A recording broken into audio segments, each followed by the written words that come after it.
Hey guys, how's it going? Welcome back to the Arthouse. So a little story here. Last night was the first time I ever appeared on camera on YouTube. I was on with Ted's Basement, and I will try to find that link and include it in the description. So it was very impromptu. Ted got a sample pack from the company, and he decided to open it. It's an art pack. He got an awesome set of 15 cards, which is the number of cards that's in the pack. And very short notice, we decided to do a live YouTube stream. So I went down in the basement. The family was sleeping a couple floors above me, and audio was a little rough, so I apologize for that. I was just on my iPhone. So I thought I'd try something a little different today. So we were up till like midnight or something. It was a very long stream. I went to bed like 1 o'clock. I woke up at 8:25 and remembered I had an 8:40 eye exam. So my eyes are fine, but they gave me, see, it's all good. They gave me these free sunglasses. And, my wife says they were free for a reason, but I don't know. I think they're pretty cool. I think they look good. And there's some weird reflection in them, but we're going to go with it for the stream today. So I wanted to talk about a couple things going on. I was playing with getting used to the software here and how you do video features. I'm not going to edit this at all. We're just going to go with it. So in the corner, one of these corners, there's I'm streaming the video of a feature I did on the Predestination sample card, which just sold for $10,100 at auction.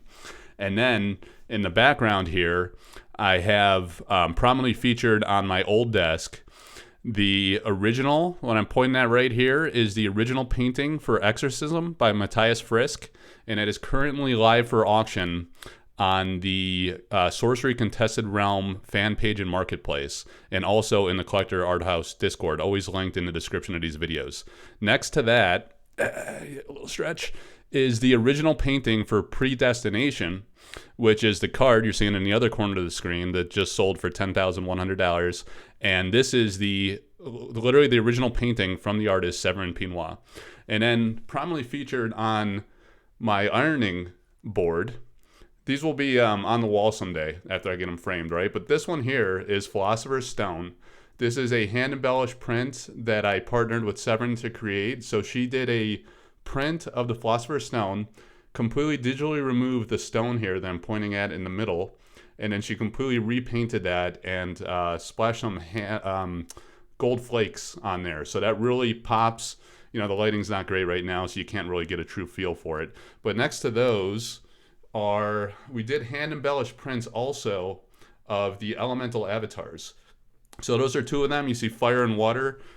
We did all 4 avatars. I think she did 10 of each of the avatars, right? And I think we sold 6 or so of each. I have a few sets left, and if you're interested, you can reach out to me and purchase those. Those look amazing. I did some features. You can look at some other videos, and if you go on the Facebook, I did like a couple live streams where I showed what they look like under proper lighting, and they're really beautiful. They really like pop under the right light. You can see the accents that she physically hand painted onto those. So that's a great collectible. It's less expensive than the originals, of course, and a great way to display art that isn't like a mass-produced print. It's a custom. It was done by Severin. She put in a few hours per piece, and it was a significant effort and just makes it look and feel more special. All right, so I wanted to talk about a few things. I got some sample cards here I'm going to feature while we're talking. And I wanted to talk about the sale of the sample cards and what's been going on, right? So these are a niche collectible. It's not for everybody. Some people don't care at all about sample cards, and you don't need to if you just want to play the game or if you just want to collect the mainstream alpha cards, right, from the main set and then future sets or whatever. Some people will value and cherish these sample cards for whatever reason, whether it be a speculative investment or just for personal collection. And I think that's the distinction. I mean, we should never judge anybody's motives or intention for why they, I don't want to say invest, but just collect, right? We're collectors at heart, and some people love these things and some people don't care. And everyone's financial means are different, right? So $10,000 spent on a card pre-release, a pre-release print or sample card seems crazy to some, and to others that's insignificant money. If they really want that card, It may or may not be an investment for resale in their mind. It may just be that they love it and they cherish it and they're really into the history of the game and, just love the game and just love to collect nice, rare things. So that card, there's only 2 known copies that we know of in the world. So they're extremely rare, and valuation's in the eye of the beholder, right? When you take something to open auction, people will either bid on it or they won't, and that really drives the price. Like the open market decides, and if people have the financial means and they're interested and they really want it, then they spend what they're able to afford to spend, and good for them. And if you're not interested, you move on and you collect what you're interested in. All right, so that's what it's all about.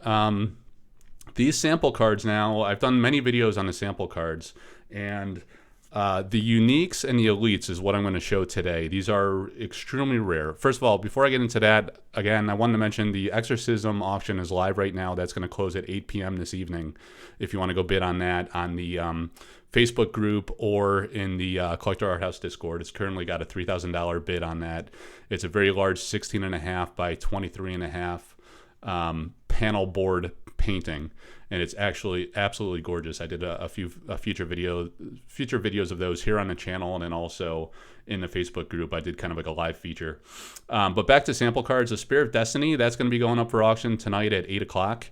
I think we're just going to do a 24-hour auction. I did a 48-hour for the Predestination, but it tends to drag on. I mean, there's a lot of dead time, and then towards the end, the people that really want it go for it, right? So we'll do a 24-hour on the Spear of Destiny here. This is a unique rarity sample card. So that is, these are from the pre-constructed decks. So I wrote some articles on the YouTube, on my collectorarthouse.com website, and then also I did some videos, several videos about sample cards and talked about the provenance of these.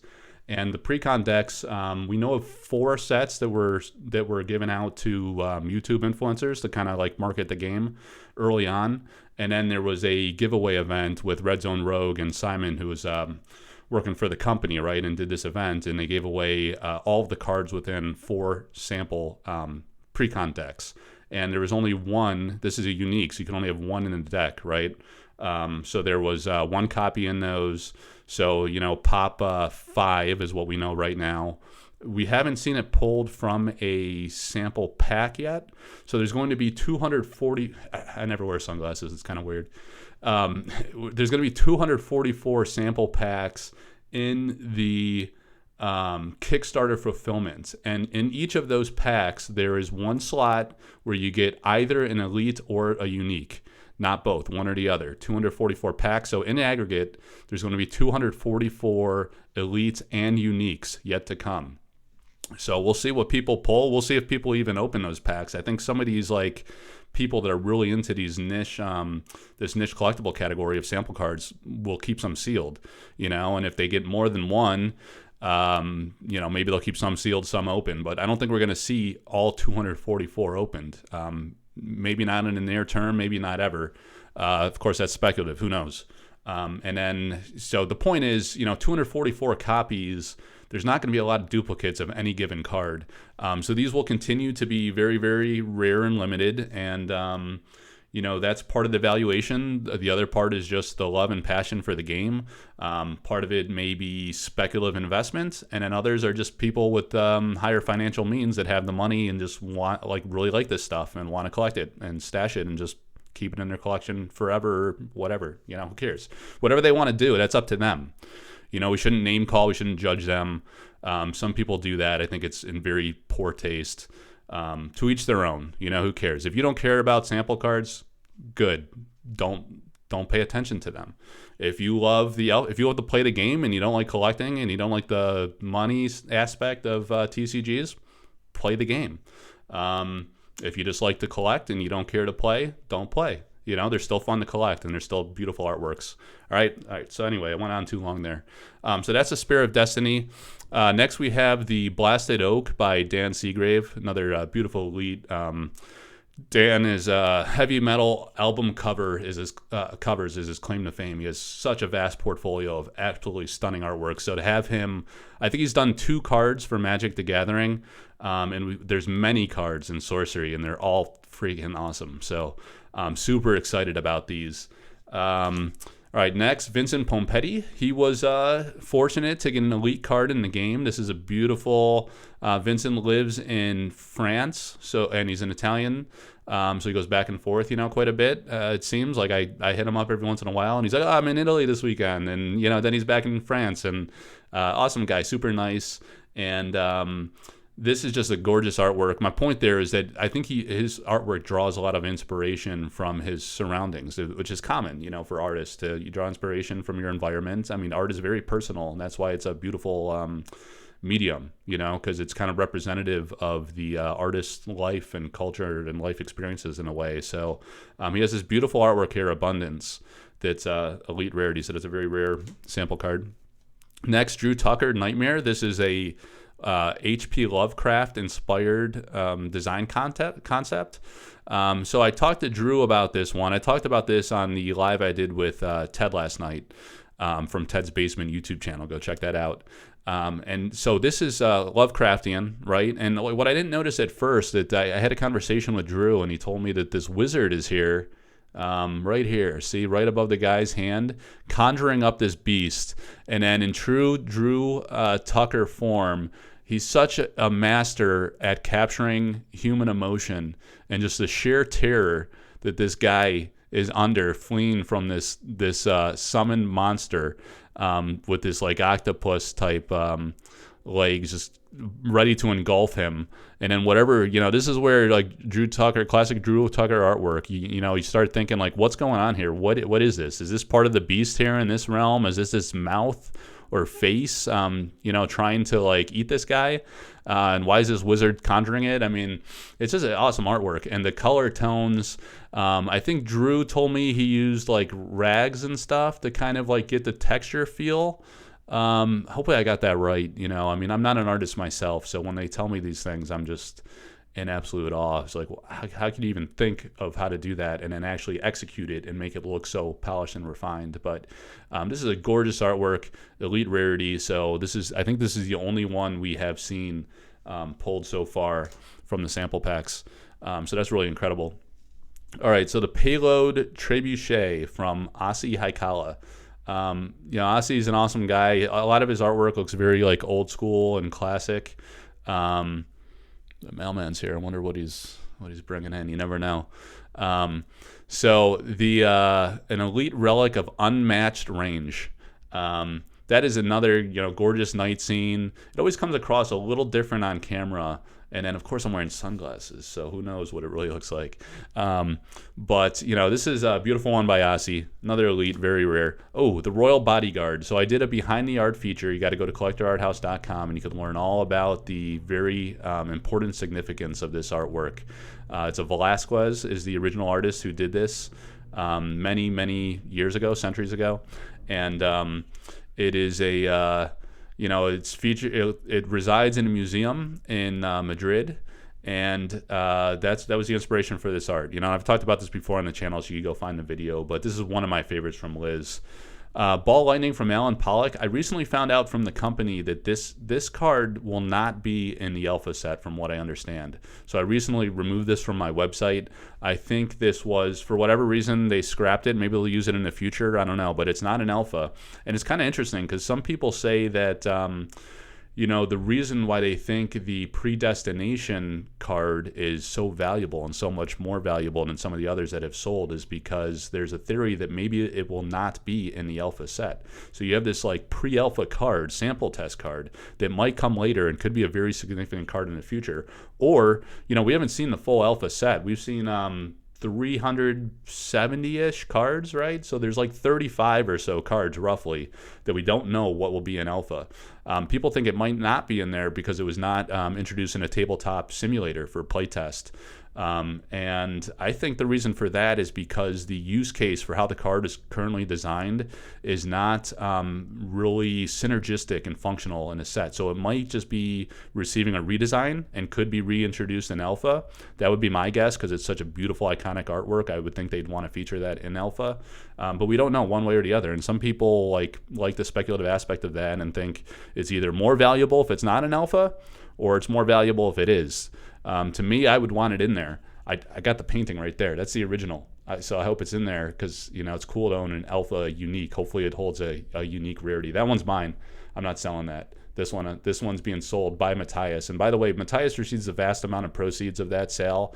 I do get like a commission for that. It's fairly modest and below industry standards.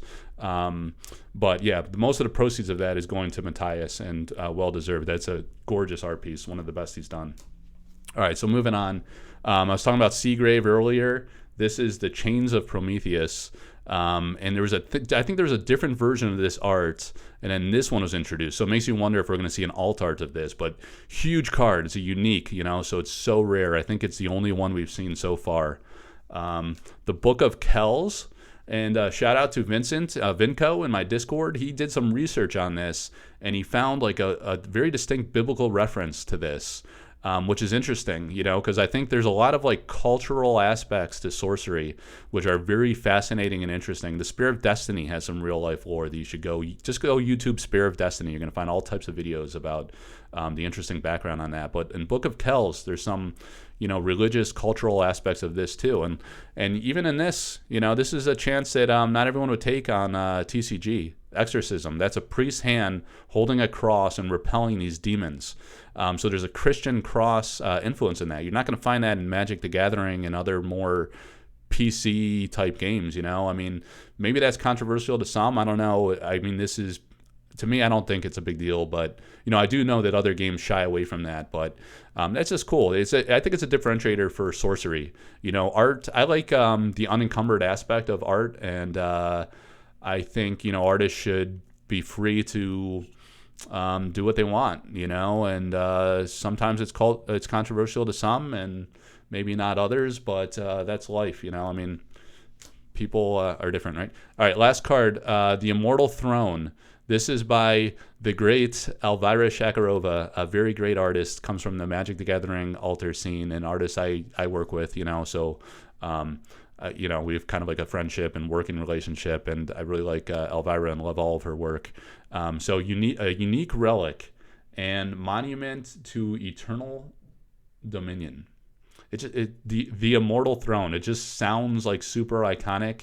It's a throne. It looks cool, and it's a unique. You know, it's super rare. This painting sold for quite a bit. I helped Elvira sell almost all of her paintings. Of course, Eric owns a few, lucky him. And I helped Elvira sell her others, and they've done very well. The only one she has left is Dream Quest, and we might see that come to auction in the new year. So stand by for that. That is a gorgeous artwork, and it's very significant, very powerful card in Alpha. So there you have it, guys. This is a extremely high value collection here, you know, based on what these have been going for. And again, that's, I don't decide the prices on these. It's open auction, you know, people bid and they pay what they want, you know, and if there's not a lot of bid interest, they go lower. If there is a lot and people have the means and they really, really want it, they go more aggressively. And good for them, the people that acquire these. You know, this is, look how gorgeous these cards are. And it's just so cool, like the amount of change that has happened in these cards over time. How long is this video? 18 minutes. Well, I like long form videos. I don't try to do 4 to 6 to 8, 10 minutes. I like 15 to 20 plus. And you could 2x it if you want. You know, if you're into the game, you like the content. I watch long videos all the time. I just 1-2x it. Anyway, I'm getting on a tangent, but these are just very gorgeous cards. They're the earliest most development, so there's been so much change, which is really fascinating. If you get really into this game and you look at the alpha cards when they come out, it's going to be really cool to look back, right, over the next few years, and hopefully this game's around for the next few decades would be fantastic. But yeah, just going back, as they age and age and age, you're going to compare these to their alpha versions and, you know, subsequent sets if they're reprinted. I don't know what the reprint policy is, but you're going to see these evolve and change, and they're going to be so different, and it's going to be cool having these early relics of ancient sorcery startup history. And okay, so, you know, shout out to Melissa Benson on the Screaming Skull. This is one of the alpha playmats from Kickstarter. Gorgeous artwork. Probably my favorite from Melissa Benson. Her gems are pretty iconic and fantastic as well. Let me see so the Predestination video. Congrats to the owner of that. There's only 2 in the world that we know of. We don't know if they are going to be in the sample packs at all, and if they're pulled, we're probably talking 1, 2, 3 maybe at best. It's going to be a rare, difficult pull. So very low pop and just this beautiful, gorgeous artwork. I bought it for a reason. I absolutely love that myself. So let me know what you think about the video. Let me know if you like the live cam or if you just like overhead cam. I don't really have a strong preference either way, I guess. People like to see people on camera for some reason, but I've just been comfortable with overhead cam and just like to get the information and content out there. I got some morning hair going on here, but I wanted to show some artwork, and some of it is my own from Predestination on that way. I do have other copies of the hand-embellished prints of the elemental avatars. If people are interested in those, just contact me. And there'll be more original paintings coming to auction, so opportunities to acquire more art, more hand-embellished prints, maybe sketches of originals. And after release, we're going to do all kinds of things. I work with a lot of the artists, so we'll have card alters. We will have the artist proof cards with drawings or paintings on the back are super fun and special to collect. I think those will be a lot like the sample cards, like a niche category, but something very coveted and desired and fun to collect. But anyway, I digress, guys.